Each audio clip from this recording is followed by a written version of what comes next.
주일 예배에 참여하신 한성교회 모든 성도 여러분을 환영하고 축복합니다. 나 자신보다 나에게 더 가까이 계신 우리 하나님께서 여러분 모두에게 하늘의 크신 은혜와 평화 가득 부어주시길 주님의 이름으로 간절히 기원합니다. 하나님 나라가 지금 여기에 이런 주제로 말씀을 이어가고 있습니다. 오늘은 그 5번째 시간으로 보고 들은 것을 말하다, 이런 제목으로 함께 은혜 나누도록 하겠습니다. 사도행전 3장에 기술된 나면서부터 못 걷게 된 사람의 이야기, 지난주에도 잠깐 다뤘는데요. 이 사람의 이야기는 단순한 치유의 이야기가 아닙니다. 이 사람의 이야기는 우리 교회에 주신 사명과 우리 교회에게 허락된 성령의 권능에 관한 이야기입니다. 교회가 무엇입니까?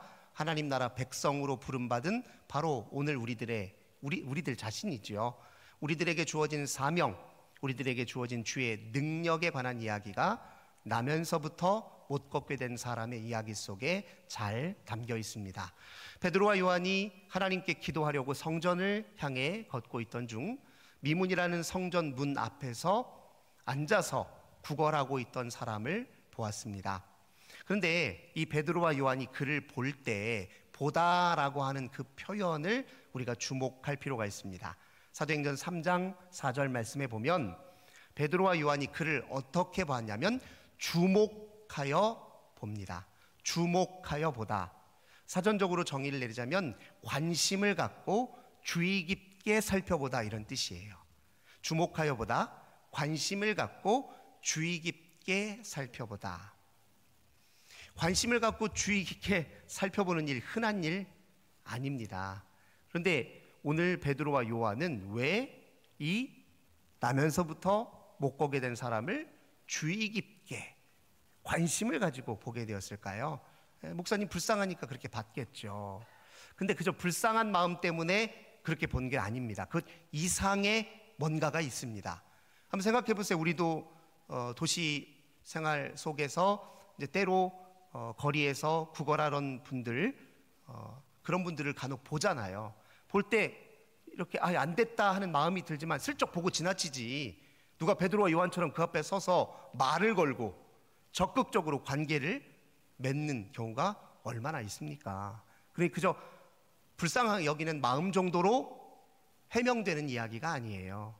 지금 아주 특별한 관심으로 그를 보고 있어요. 그 관심이 어디에서 나온 것일까요? 이 베드로와 요한은 지금 하나님께 기도하려고 성전을 향하고 있었어요.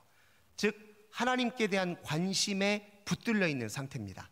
하나님께 대한 관심이 가득 차 있는 상태예요. 근데 그 하나님께 대한 관심이 나면서부터 못 걷게 된 사람에 대한 관심으로 이어진 거예요. 우리가 하나님께 관심을 갖기 시작하면 하나님의 관심사가 우리의 관심사가 되기 시작합니다. 쉬운 예로 내가 누군가를 사랑하면요, 어떤 일이 벌어지죠? 사랑하는 사람이 뭘 좋아하지? 내가 사랑하는 사람이 무엇을 즐겨하지? 내가 사랑하는 사람이 주로 어디에 있지? 관심 갖게 되잖아요. 마찬가지로 하나님께 관심을 모으면 모을수록 하나님의 관심사가 우리의 관심사가 되기 시작합니다. 하나님의 관심사 어디에 있습니까? 살리는 일에 있어요. 치유하는 일에 있습니다. 구원하는 일에 있습니다. 회복시키는 일에 있습니다. 나면서부터 못 걷게 된 사람 걷게 하는 일이 하나님의 관심사예요. 그래 지금 베드로와 요한에게 하나님의 관심사가 전이 된 겁니다. 그게 보통 일 아닙니다. 별 대수롭지 않은 일 같지만 오늘 우리들의 생활의 실상을 비추어 보면 엄청난 일입니다. 우리 솔직히 자기 관심 외에 다른 사람에게 순수하게 관심을 두는 때가 얼마나 됩니까? 우리가 다른 사람에게 관심을 둘 때는 주로 언제냐면 내 필요와 욕구와 관련이 있는 사람, 그런 사람에게는 관심을 두지요. 대체로 우리는 자기 관심에 사로잡혀 있어요. 어떻게 하면 내가 더 행복하고 안전할까? 더 만족스럽게 살까? 어떻게 하면 내가 주목받을 수 있을까? 어떻게 하면 내가 더 돋보일 수 있을까? 과도한 자기 관심과 과잉 자의식으로 살아가는 게 솔직히 오늘 우리들이잖아요. 다른 사람에게 순수한 관심을 기울인다는 것, 이거 보통 일 아닙니다. 많은 현대인들은 다 과도한 자기 관심과 과잉 자의식 속에 살아갈 때가 많습니다. 근데 이게 우리를 더 불행하게 하고 불안하게 한다는 사실이 문제지요. 자기한테 관심이 많고 자기를 늘 의식하긴 하는데 정작 내가 누군지 모를 때가 많아요. 내가 도대체 뭐지? 내 인생 뭐지? 라고 의문이 될 때가 많아요. 관심은 있으나 관심을 두고 있는 내가 도대체 누구인지 몰라서 어떤 때는 내가 텅 비어있는 빈 깡통처럼 느껴지기도 합니다. 현대인들은 다 과도한 자기관심과 과잉 자의식 속에서 모순되게도 아이러니하게도 텅 빈 것 같은 자기 허무와 그리고 텅 비어버린 것 같은 무료함을 경험하고 있습니다. 근데 그거 적당히 은폐해요. 바쁘게 막 살 때는 잘 몰라요. 혼자 있을 때, 쉴 때, 고요히 있을 때 그때 힘들어져요. 내가 빈 깡통 같아서, 텅 비어있는 것 같아서 적당히 그것 은폐하려고 에이 남들 사는 대로 적당히 맞춰서 살면 되지 하면서 어물쩍 넘어갑니다. 아니면 감각적 쾌락과 자극적인 즐거움을 탐닉하는 것으로 적당히 넘어가는 경우가 많아요.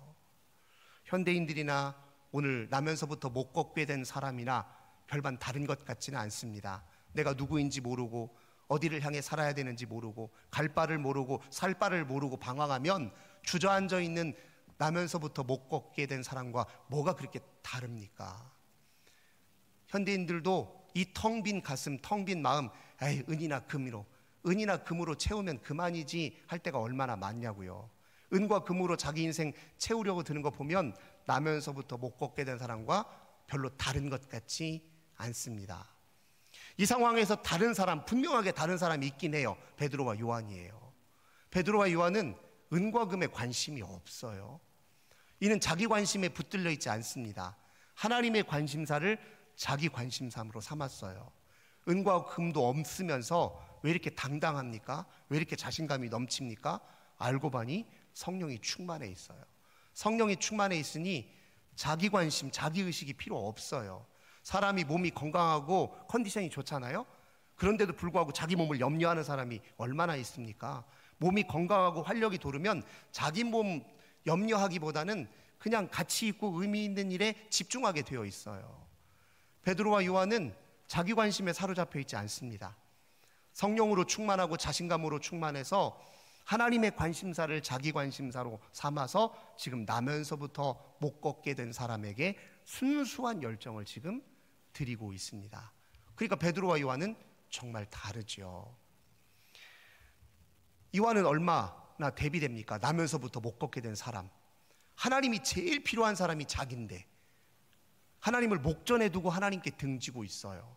너무너무 안타깝죠. 텅 빈 자기, 하나님으로 채워도 현찬을 파내 은과 금으로 채우면 그만이라고 잘못 생각하고 있어요. 우리 하나님 앞에 서기 전까지, 하나님이 누구인지 알기 전까지 우리 자신을 알지 못합니다. 우리가 우리 자신을 창조했나요? 우리가 우리 자신의 기원입니까? 아니에요. 우리가 우리 스스로를 만든 적도 없고 우리가 우리 자신의 기원도 아닙니다. 우리를 만드신 하나님을 알기 전까지, 그분께 눈을 뜨기 전까지 우리는 우리가 누구인지 몰라요. 하나님 없이 우리 스스로가 누군지 알아내려고 해봐야 결국 그 끝에 직면하는 건 허무입니다. 그 끝에 직면하는 건 불안이에요. 그러면 겨우 은과 금이나 채워서 자위할 수밖에 없는 상태가 됩니다. 그뿐이 아니에요. 하나님 없이 살면 우리의 인식도 전부 다 왜곡돼요. 사람을 보는 눈, 사물을 보는 눈, 내 삶을 보는 눈, 세상을 보는 눈 다 왜곡되고 삐뚤어질 수밖에 없습니다. 나면서부터 못 걷는 사람이요, 성전 미문에 하나님께 등지고 앉아서 베드로와 요한이 다가오는 걸 봤어요. 근데 베드로와 요한을 보긴 봤는데 제대로 본 게 아닙니다.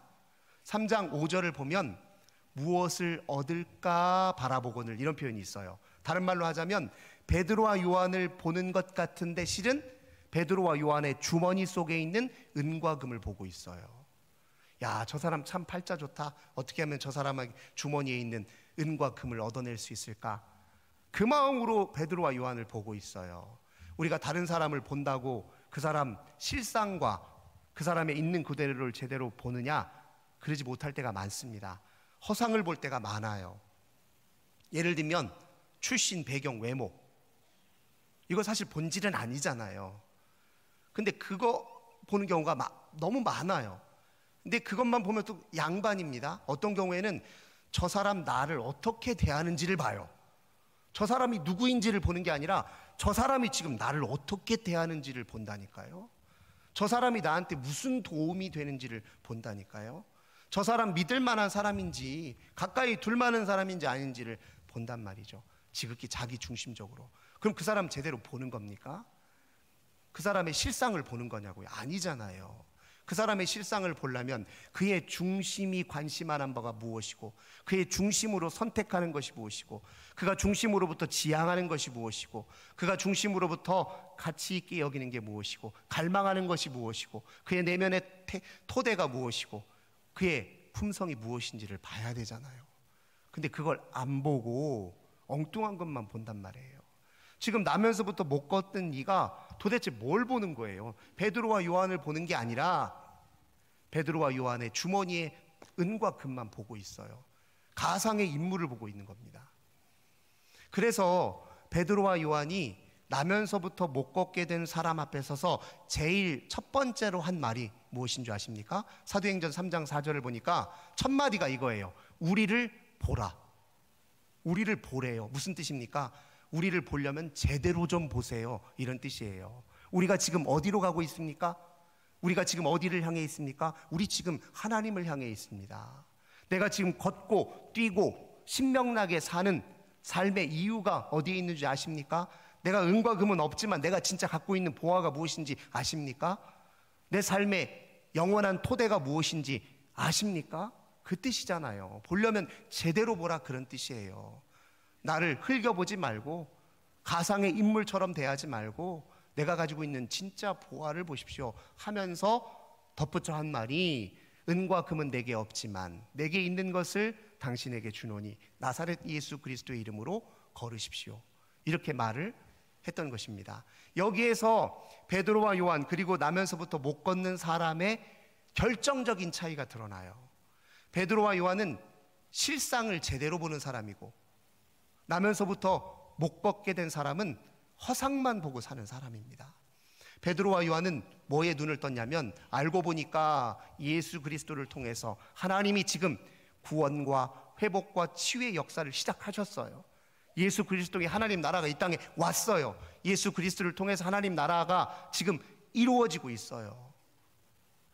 그 나라의 백성이 되어 내가 예수를 주님으로 모시면 그 나라의 백성이 되고 그 나라의 백성의 삶을 시작한다는 사실을 베드로와 요한은 눈뜨고 제대로 인식했습니다. 세상에 대해서 어떻게 인식하고, 이 세상이 몇몇 권력자들의 권력에 의해서 움직이는 게 아니라, 악한 사람들의 악한 획책에 의해서 움직이는 게 아니라, 욕망이 이 세상을 주도하는 게 아니라, 이 세상 한 복판에 세상을 바꾸시고 구원하시고 새롭게 하시는 하나님이 역사하신다는 사실을 봐야 제대로 된 실상을 본 것이거든요. 그는 지금, 베드로와 요한은 지금 예수 그리스도를 통해 성취된 하나님 나라 실상을 보았고, 그 나라의 삶을 실제로 살았고, 그리고 그 삶을 토대로 증언하기 시작했습니다. 사람은 자기가 보고 들은 것을 토대로 자기 삶을 형성하게 되어 있습니다. 자기 경험이 자기 삶의 근간이에요. 내가 경험한 것을 어떻게 받아들이고 어떻게 해석하고 어떻게 표현하느냐에 따라 그 사람의 삶의 질이 달라지잖아요. 사람은 또 자기 삶에서 터득한 진실을 누군가에게 이야기하고 싶어 합니다. 증언하고 싶어 해요. 그게 표현이죠. 자기 자신을 표현하고 싶어 하는 욕구가 인간에게 다 있잖아요. 왜 우리가 자기 자랑이 늘 자주 합니까? 자기 자랑 같지만 어떤 면에서는 내가 경험하고 내가 느끼고 내가 체험하고 내가 알게 된 진실을 이야기하고 싶은 거예요. 내 삶의 이야기를 이야기하고 싶은 게 그게 우리들의 모습이잖아요.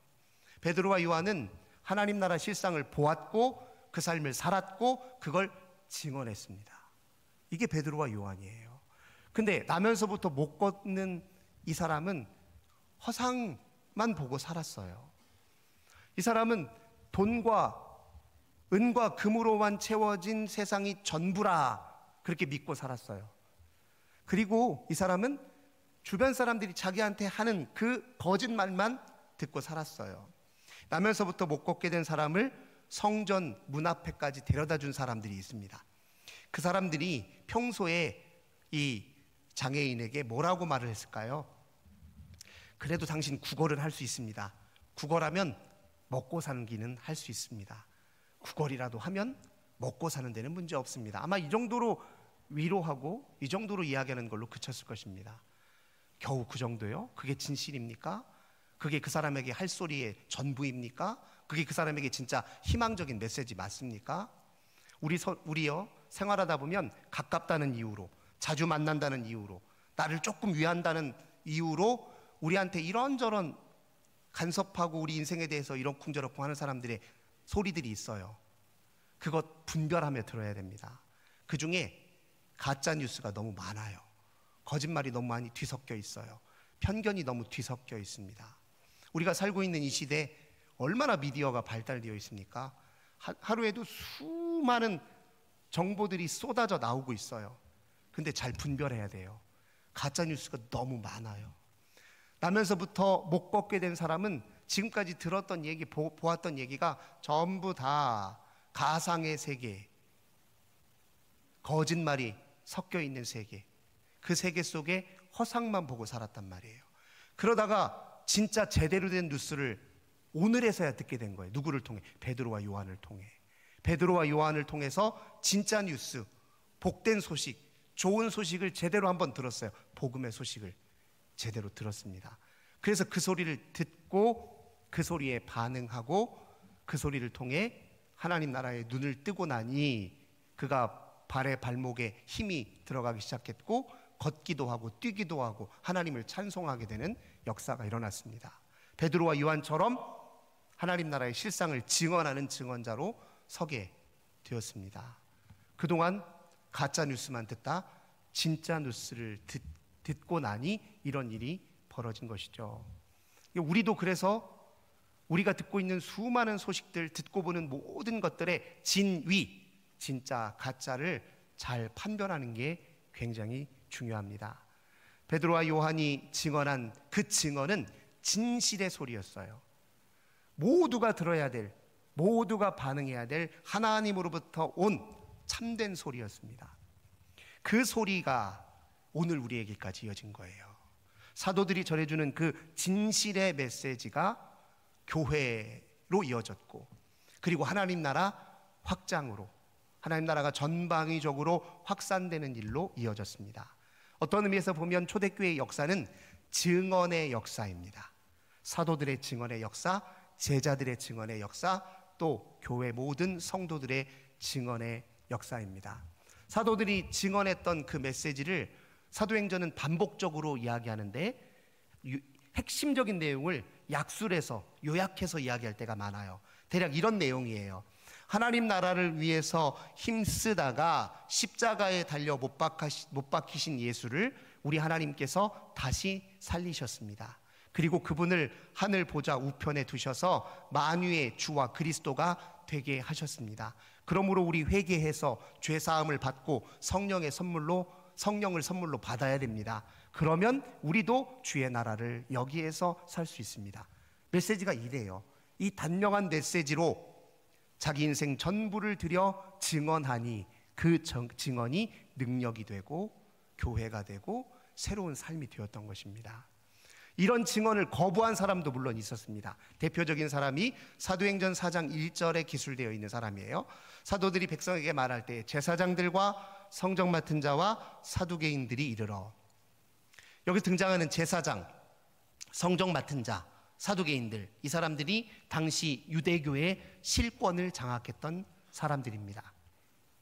이 사람들은 이 증언을 거부했고 몹시 불편해했습니다.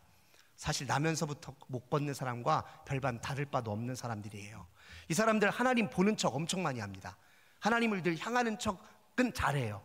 근데 뒤집어 보면 그들이 보는 하나님은 가짜 하나님이에요. 자기식대로 만든 하나님, 자기에게 유리한 방식으로 해석된 하나님, 실제 하나님이 아니라 자기 삶이 자기가 통제하기 좋은 형태로 꾸며진 하나님, 가짜 하나님을 보고 살았단 말이에요. 예수께서 계시에 보여주신 진짜 하나님이 아니라 예수님이 가르치시고 몸으로 삶으로 보여주신 진짜 하나님이 아니라 가짜 하나님만 가짜로 보고 살았단 말이에요. 그러니까 나면서부터 못 걷게 된 사람과 하등 다를 바가 없습니다.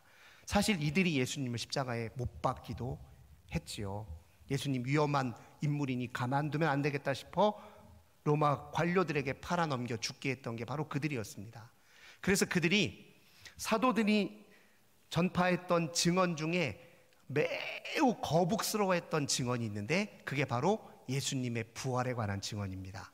사도행전 4장 2절 보면 그들이 예수 안에 죽은 자의 부활이 있다고 백성에게 가르치고 전하는 것을 싫어했다, 극도로 싫어했다라고 표현합니다. 왜 싫어했을까요? 예수님이 부활했다는 말은 곧 자기들이 가짜라는 뜻이잖아요. 그냥 죽어서 끝났으면 자기들이 승리한 거고 자기들이 옳은 것인데 죽은 것으로 끝난 게 아니라 부활하셨어요. 이러면 우리가 가짜라는 게 드러나잖아요. 예수님 부활하셨다는 사실이 많은 사람들이 알려지면 저 사람들이 가짜였네, 저 사람들이 죄인이네 하고 그 죄악이 만천하에 드러나지 않습니까? 그러니 그 증언에 대해서 몹시 불편해했던 것입니다. 예수 부활을 인정하는 순간 자기 삶을 송두리째 부정해야 되는 일이 일어나지 않습니까? 근데 이건 우리도 마찬가지예요. 우리가 예수 부활을 진실이라고 인정하는 순간 예수님을 거부할 명분이 사라져버려요. 예수님이 하신 말씀이 모두 다 진실로 판명났는데요, 예수님이 보여주신 모든 행적이 다 진짜라고 판명이 났는데 무슨 명분으로 예수님을 거부합니까? 무슨 이유로 거부할 수 있어요? 예수 부활을 인정하는 일은 그래서 사실 위험한 일이에요. 진실이 드러났기 때문에 예수님을 거부할 명분이 사라지는 거예요. 예수 말고 다른 대안을 찾을 이유가 없어지는 겁니다. 예수 외에 다른 대안은 무용해지는 일이에요. 모든 희망이 다 예수 이름의 권세 아래 굴복되는 일이 일어나는데요, 예수 부활에 대한 증언을 진실이라고 인정하느냐 그렇지 못하느냐 어디에서 판명납니까? 예수를 내 주인으로, 예수를 나의 유일한 희망으로, 예수 이름의 권세를 내 제일 큰 자랑으로 여기느냐 그렇지 못하느냐를 보면 바로 드러납니다. 이 지금 타락한 유대 종교 지도자들은 예수 부활했다는 증언 알려지면 안 돼요. 어떻게든 차단해야 돼요. 그래서 공회를 엽니다. 사도행전 4장의 이야기가 그 얘기예요. 사내들인 공회에 유대교의 최고 의결 기구입니다. 거기에 베드로와 요한을 불러냈어요. 공적으로 그런 증언 못하게 막으려고 불러낸 겁니다. 근데 웬걸요? 그게 오히려 복음과 증언을 더 공적으로 선포하는 자리가 돼버렸어요. 왜 그러냐면 나면서부터 못 걷게 된 이 사람이 증인이 돼버려서 그래요. 내가 본래 이 성전 미문 앞에서 일생 40년 동안 그저 구걸만 하며 살았는데 내가 예수 이름의 권세로 걷기도 하고 뛰기도 했습니다.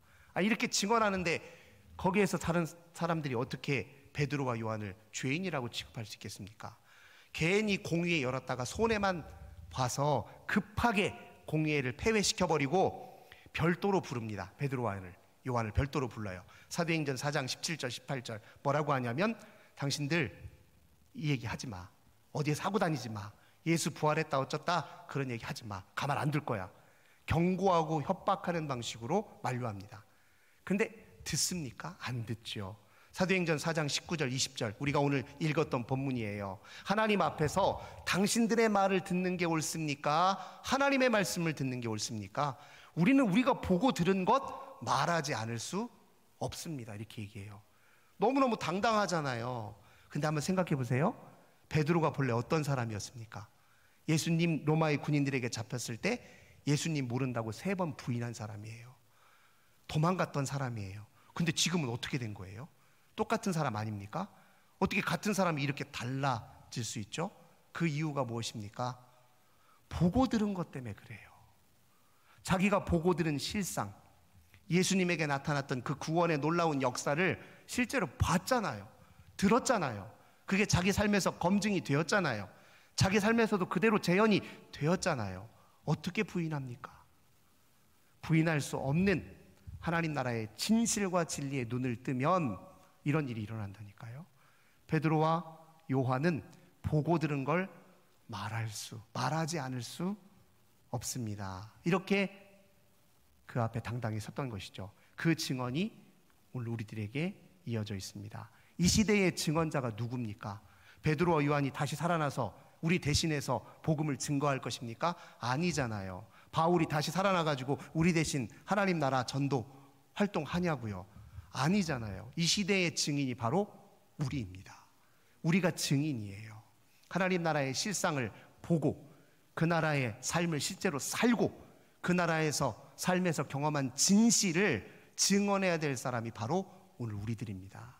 그 증언의 역사로 하나님이 지금도 세상을 구원하시고 지금도 우리 가운데 일하고 계십니다. 우리는 어떤 삶의 이야기를 나누고 계세요? 여러분, 내 삶의 이야기 중에 어떤 이야기에 주목하십니까? 내가 하는 말은 좀 과하게 표현하자면 헛소리에 지나지 않는 이야기입니까? 아니면 내 삶의 이야기는 진실과 진리를 담고 있는 이야기입니까? 자기 삶의 이야기 중에서 어떤 것이 우리가 부여잡을 진실이고 진리입니까? 뭐가 진짜 희망의 메시지입니까? 우리 모두는 그 진실과 진리, 희망의 메시지를 이미 부여받은 사람입니다. 우리는 증인으로 살아야 됩니다. 우리의 증언이, 우리의 삶의 이야기가 이 시대를 새롭게 하시는 하나님의 구원의 역사로 이어진다. 이렇게 굳게 믿으시고, 주님, 저를 이 시대의 증언자로, 증인으로 세워주십시오. 기도하시는 저 우리 모든 성도님들 되시길 주님의 이름으로 간절히 기원합니다. 좋으신 주님, 우리들을 이 시대의 증인으로, 하나님 나라 복음의 증언자로 세워주신 은혜 감사드립니다. 그 책임 다할 수 있도록 하나님 나라 삶을 실제로 살고 그 나라의 위대함을 직접 경험하도록 은총 베풀어 주옵소서. 주 예수님의 이름으로 간절히 기도드립니다. 아멘. 찬송 고백